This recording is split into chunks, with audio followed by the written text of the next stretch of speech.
Là, c'est marrant, je suis dans une forêt, mais dans ma voiture.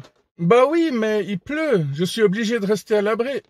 Bon là, j'ai très mauvaise mine, faut que je change peut-être de lumière et d'angle.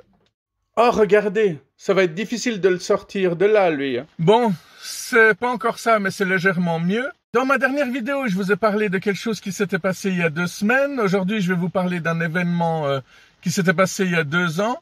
Je fais plusieurs sortes d'intros dans mes vidéos. Des fois, je commence en disant parmi toutes les choses que je vous ai pas dites ou parmi toutes les vidéos que j'ai envie de faire depuis 3 ou 4 ans, ben il y a celle-ci. Mais en fait, c'est même pas très intéressant, quoi. C'est juste pour parler. À l'époque, j'avais mon ancienne voiture et il y a le clignotant de l'huile qui s'était allumé, donc je m'étais arrêté dans une station-service et j'ai voulu tester les connaissances de la personne qui était là. En l'occurrence, c'était une jeune étudiante, Je lui ai dit, vous savez de quelle huile ma voiture a besoin? Et puis, elle a été incapable de me répondre, ce qui m'a assez halluciné.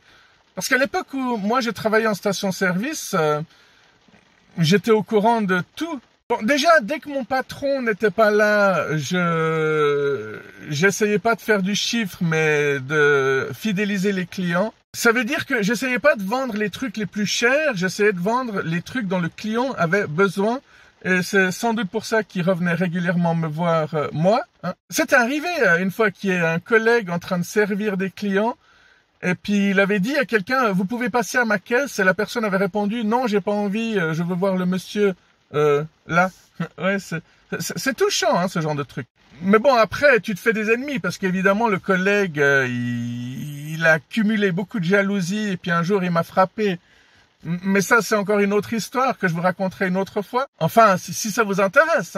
Donc voilà, quand je travaillais en station-service, quand quelqu'un me demandait de quelle huile est-ce que j'ai besoin, je lui demandais de quand date votre voiture et tout changeait en fait, suivant l'année de naissance de la voiture. Là, ce jour-là, je savais de quelle huile j'avais plus ou moins besoin, mais je voulais quand même tester pour voir si la caissière était au courant et elle ne l'était pas. Donc, vous savez, c'est le genre de personne qui, toute désolée, dit « Ah, je travaille pas ici tous les jours » ou alors « Je suis nouvelle » ou... Ouais. On peut pas leur en vouloir, mais tout le monde a commencé quelque part son travail. Mais ce qui dérange, c'est qu'il y a une sorte de « je m'en foutiste » permanent qui est un peu partout.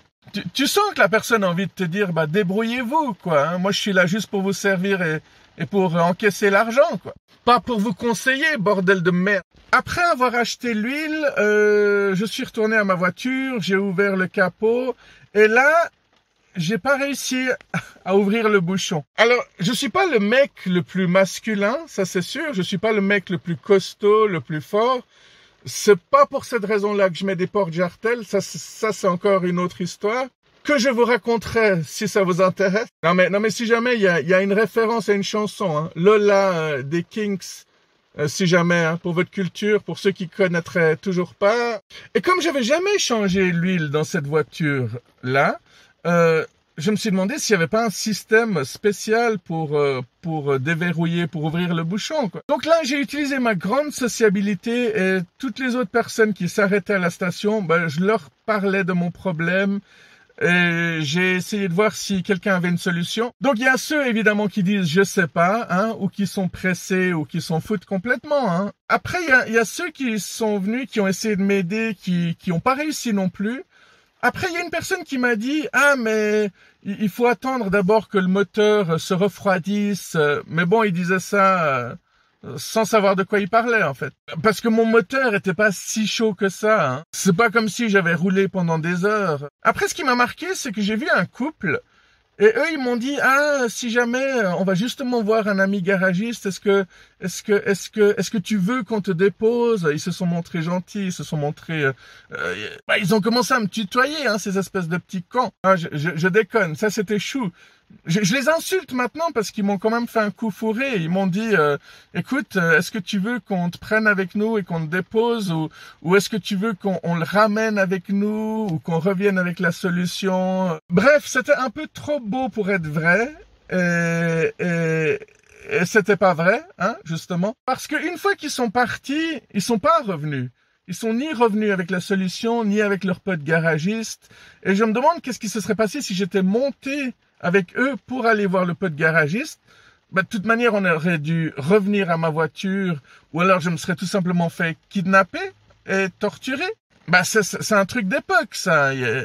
On est quand même en 2024, hein. C'est pas parce que la justice a les moyens de retrouver les criminels plus facilement qu'ils le font. Comment s'est terminée cette histoire? Il y a un mec, à un moment donné, il a écouté mon problème. Je lui ai dit, voilà, j'arrive pas à ouvrir le bouchon. Il m'a dit, 2 secondes, je reviens. Et il est revenu avec une de ces règles de 2 mètres pliables en 10. Et voilà, ça ressemble exactement à ça. Si jamais il y a des règles pliables en 10 qui mesurent qu'1 mètre aussi, comme celui-ci. Alors, le mec, il a pris cette règle et il a commencé à taper dessus en mettant le bout contre mon bouchon et paf, paf, paf, il a donné des petits coups. Et c'est comme ça qu'il a réussi à dévisser mon bouchon. Je lui ai filé un pourboire qu'il a difficilement accepté et puis il m'a dit, vous savez, après 30 ans dans la mécanique, faut quand même que ça me serve à quelque chose. Donc, non seulement il était très sympa, mais en plus il se prenait pas la tête et il faudrait nettement plus de personnes comme ça sur Terre, hein. Pas des espèces de petits cons qui te disent qu'ils vont t'aider, qui vont ramener leurs potes, qui vont t'amener quelque part et qui font rien au final, hein. Alors, je sais pas si cette histoire vous a plu, si cette histoire a un intérêt quelconque, mais l'avantage c'est que j'ai une voix incroyable de conteur et que je raconte les histoires comme personne d'autre. Et rien que pour ça, vous devriez être content d'avoir vu cette vidéo.